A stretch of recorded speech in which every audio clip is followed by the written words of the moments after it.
semester 2B akan mereview mata kuliah hukum pidana. Materi yang saya akan bahas yaitu bab 4, hubungan sebab akibat atau kausalitas atau causality. Tujuan dari ajaran sebab akibat yang pertama ada untuk menentukan hubungan antara sebab akibat, yang berarti menentukan ada atau tidak adanya tindak pidana. Yang kedua ada untuk menentukan pertanggungjawaban seseorang atas suatu akibat tertentu yang berupa suatu tindak pidana. Ajaran kausalitas merupakan unsur objektif dari tindak pidana karena terdapat di luar diri pelaku, yaitu yang berupa perbuatan. Selanjutnya ada teori-teori ajaran sebab akibat atau kausalitas, teori condition atau teori ekivalensi atau teori syarat mutlak.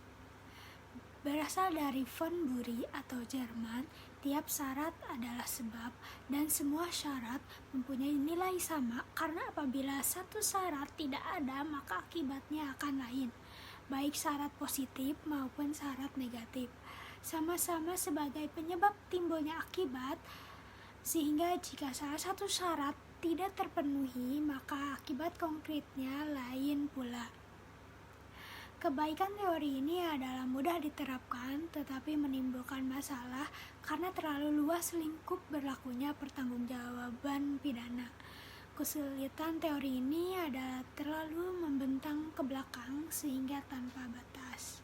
Selanjutnya yang kedua ada teori individualisasi, yaitu mengadakan pembatasan antara syarat dengan sebab secara pandangan khusus. Mengindividualisasi, yaitu secara konkret mengenai perkara tertentu saja dengan mengambil pendapat sesudah kejadian atau post factum. Dalam menentukan akibat dari sebab dilihat dari rangkaian syarat itu dilihat sendiri-sendiri.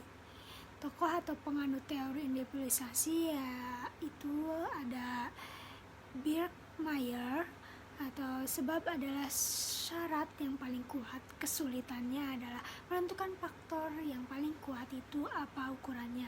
Yang kedua ada binding, sebab dari suatu akibat adalah faktor yang menahan negatif dari serangkaian faktor yang unggul atau positif. Yang terakhir ada teori generalisasi, atau teori ini melihat peristiwa sebelum kejadian atau ante factum, yaitu serentetan syarat yang merupakan perbuatan manusia dapat menjadi akibat dari suatu peristiwa, yaitu dilihat dari perhitungan yang layak atau pengalaman hidup yang umum terjadi.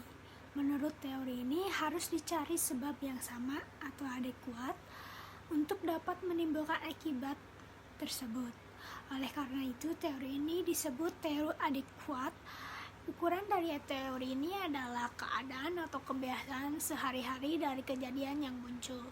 Persoalan adalah apa yang menentukan bahwa suatu sebab itu layak atau cocok untuk menimbulkan akibat. Sekian dari video hari ini, akan dilanjut di video selanjutnya. Mohon maaf jika ada salah atau salah kata. Terima kasih.